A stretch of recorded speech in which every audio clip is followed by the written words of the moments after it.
Bismillahirrahmanirrahim. Assalamualaikum warahmatullahi wabarakatuh. Perkenalkan, kami dari kelompok 3. Saya atas nama Mutia Ulfa, NIM 19160411025 dari kelas pendidikan IPA reguler A. Assalamualaikum warahmatullahi wabarakatuh.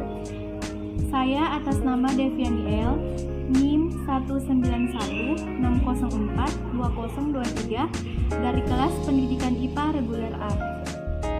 Assalamualaikum, nama saya Yusmi Adriani Bisa, NIM 1916042001 dari kelas pendidikan IPA reguler A. Ya, bismillahirrahmanirrahim. Assalamualaikum warahmatullahi wabarakatuh. Perkenalkan, nama saya Muhammad Irsan Has, NIM 19160411019 dari kelas pendidikan IPA reguler A. Saya atas nama Anisya Rahmania Nasrah, NIM 19160411013 dari kelas pendidikan IPA reguler A. Assalamualaikum warahmatullahi wabarakatuh. Perkenalkan, saya Siti Astriani dari kelompok 3 dengan NIM 19160411023 dari pendidikan IPA reguler A 2019.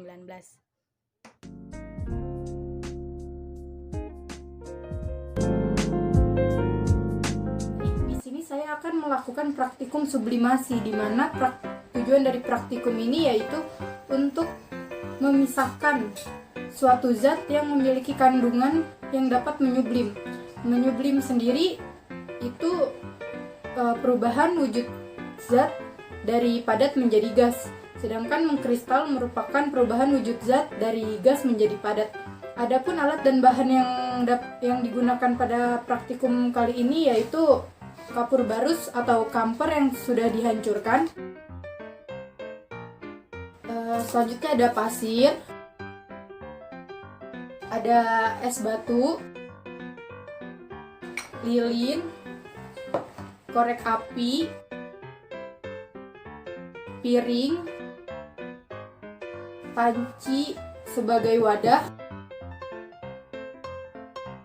dan 2 batu bata sebagai penyangga pada saat proses pemanasan berlangsung. Baik, langkah pertama yang akan dilakukan yaitu memasukkan kapur barus ke dalam wadah.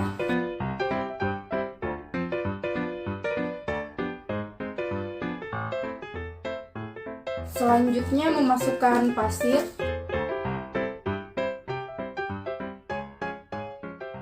Setelah pasir dan kapur barus dimasukkan ke dalam wadah, selanjutnya pasir dan kapur barus dicampur hingga merata. Setelah pasir dan kapur barus tercampur hingga merata, selanjutnya wadah ditutup menggunakan piring. Kemudian menaruh es batu di atas piring.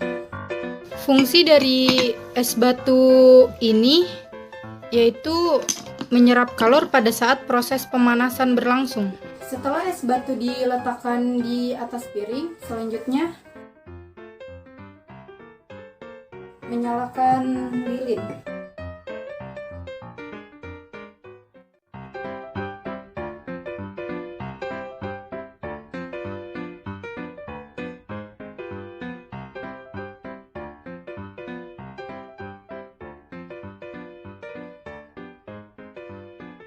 Selanjutnya letakkan wadah di atas batu.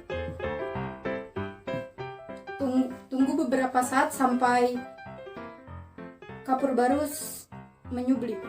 Setelah beberapa menit, wadah dibuka dan es batu dipindahkan.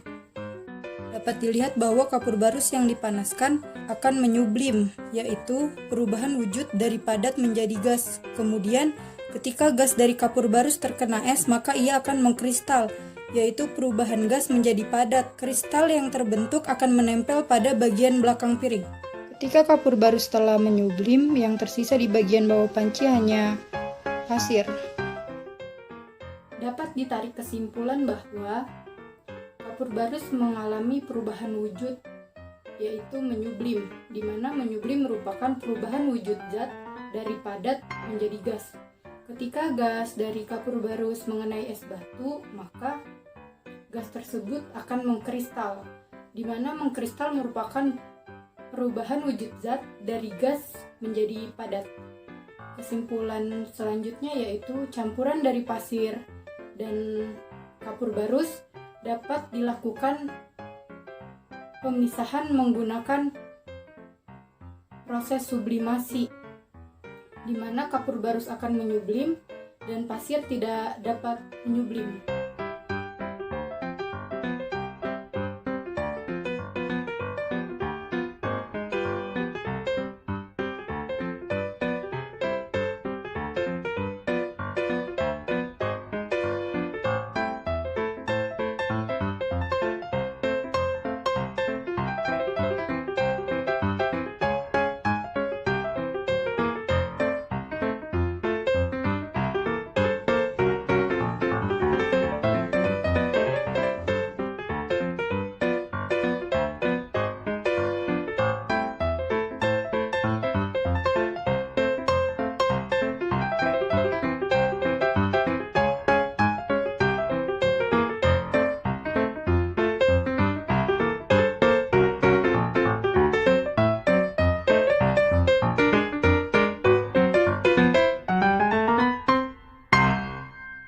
Assalamualaikum warahmatullahi wabarakatuh.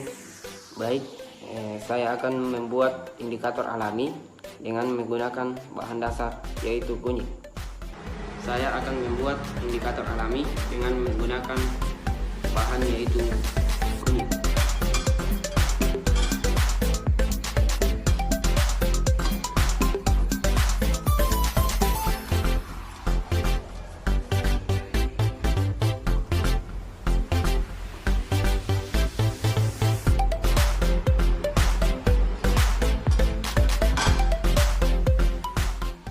Kemudian kita peras airnya.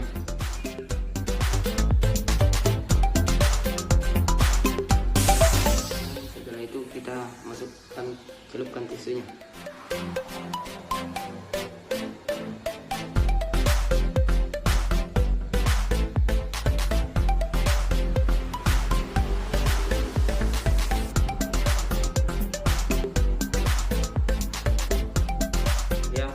Setelah kita celupkan tisunya, kita keringkan selama 5 menit.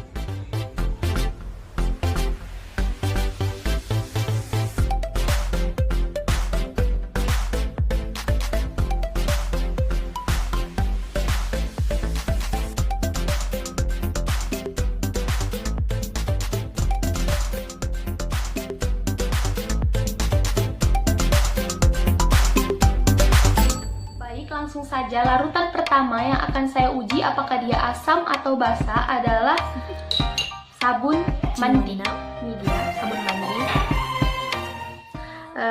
Saya akan mencelupkan indikator alami yang berbahan dasar kunyit ini ke dalam larutan ini. The sun is up, it's a beautiful day. My beginning will be as bright as the sun. Come, won't you come along? And it feels so bright, it's like luck is raining on me. Go and follow your heart. Dapat kita lihat bahwa indikator yang tadinya berwarna kuning berubah menjadi warna merah bata. Sehingga dapat kita simpulkan bahwa larutan sabun mandi ini merupakan larutan basah. Larutan selanjutnya yang akan saya uji yaitu larutan deterjen.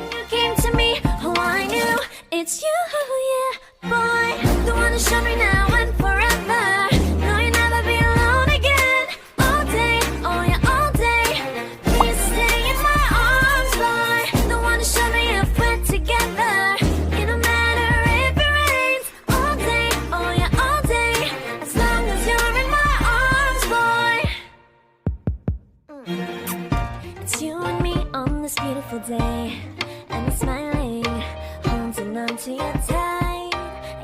Dapat kita lihat bahwa indikator yang tadinya berwarna kuning berubah warna menjadi warna merah gelap. Sehingga dapat kita simpulkan bahwa larutan deterjen ini merupakan larutan basah. Baiklah, selanjutnya saya akan menguji larutan tomat.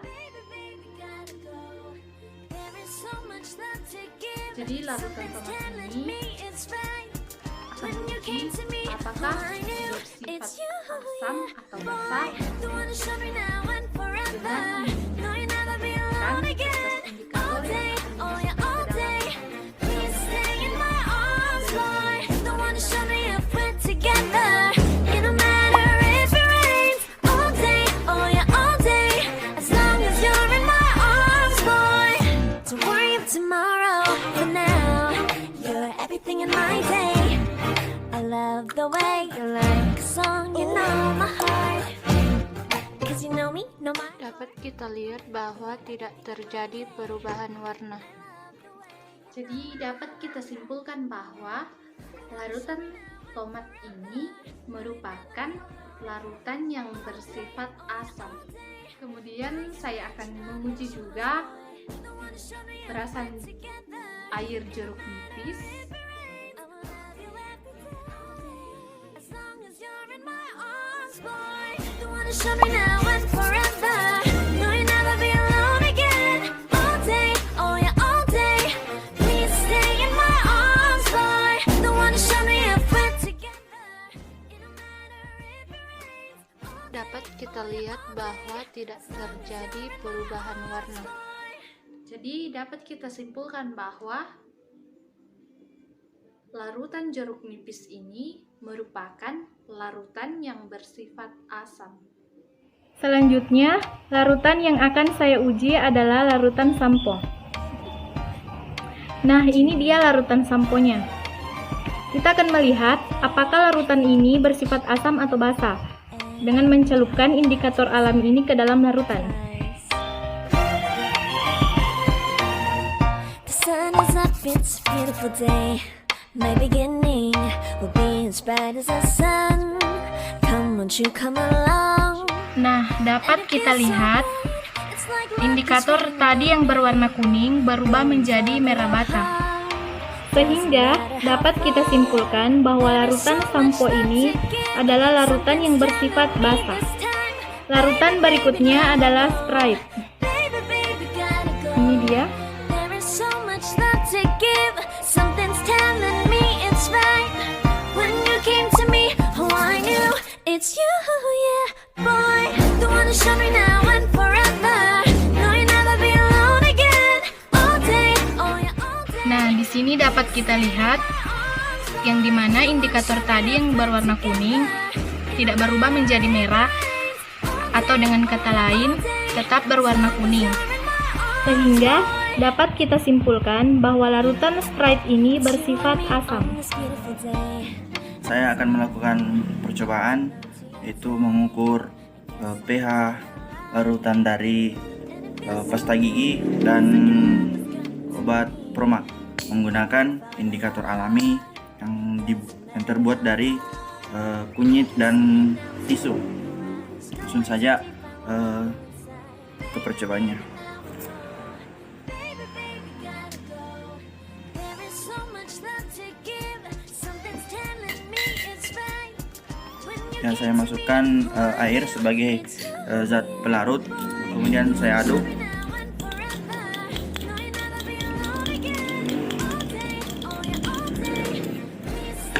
Yang pertama saya ingin uji adalah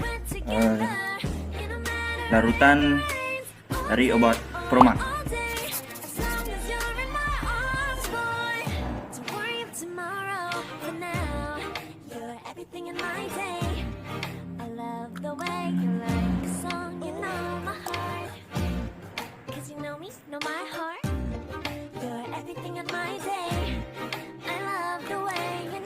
Kemudian yang selanjutnya yang saya ingin uji adalah pasta gigi.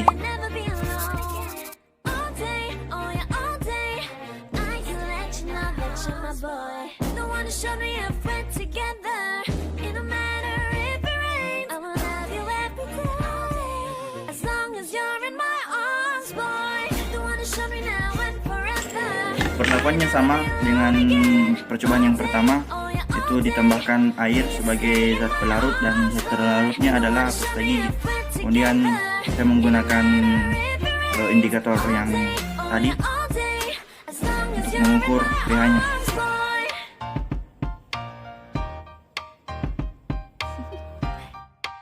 Do you want to know? Larutan selanjutnya akan kita uji coba apakah larutan tersebut bersifat asam atau basa adalah larutan cuka dan larutan hand and body lotion.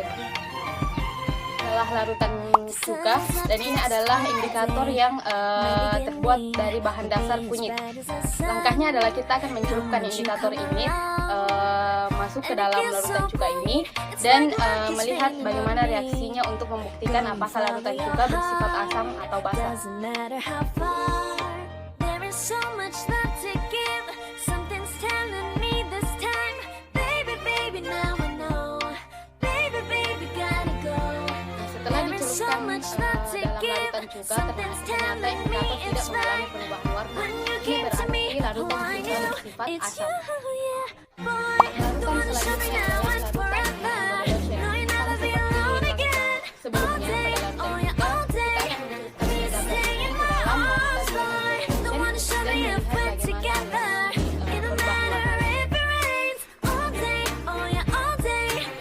dan melihat bagaimana perubahan warna.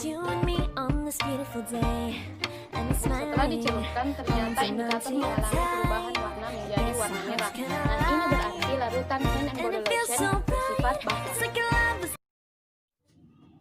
Baik, berdasarkan percobaan asam basa yang telah dilakukan, maka dapat disimpulkan bahwa beberapa larutan bersifat asam dan beberapa larutan bersifat basa, di mana larutan yang bersifat asam seperti cuka, tomat, dan Sprite. Kemudian larutan yang bersifat basa seperti sabun mandi, sampo, deterjen, dan lain-lain. Nah, pada percobaan ini kita menguji apakah suatu larutan bersifat asam atau basa, di mana pengertian dari asam sendiri menurut Arrhenius adalah suatu senyawa yang dapat melepaskan ion hidrogen ketika dilarutkan di dalam pelarut air. Nah, sedangkan basa adalah suatu senyawa yang dapat melepaskan ion hidroksida ketika dilarutkan dalam sebuah pelarut air. Nah, adapun pada percobaan ini kita menggunakan indikator alami, di mana indikator alami asam basa adalah indikator yang bisa kita peroleh dari alam, seperti kunyit yang digunakan dalam praktikum ini, di mana indikator alami tidak menunjukkan skala angka pH pada larutan, tetapi menunjukkan apakah larutan tersebut bersifat asam atau basa dengan adanya perubahan warna.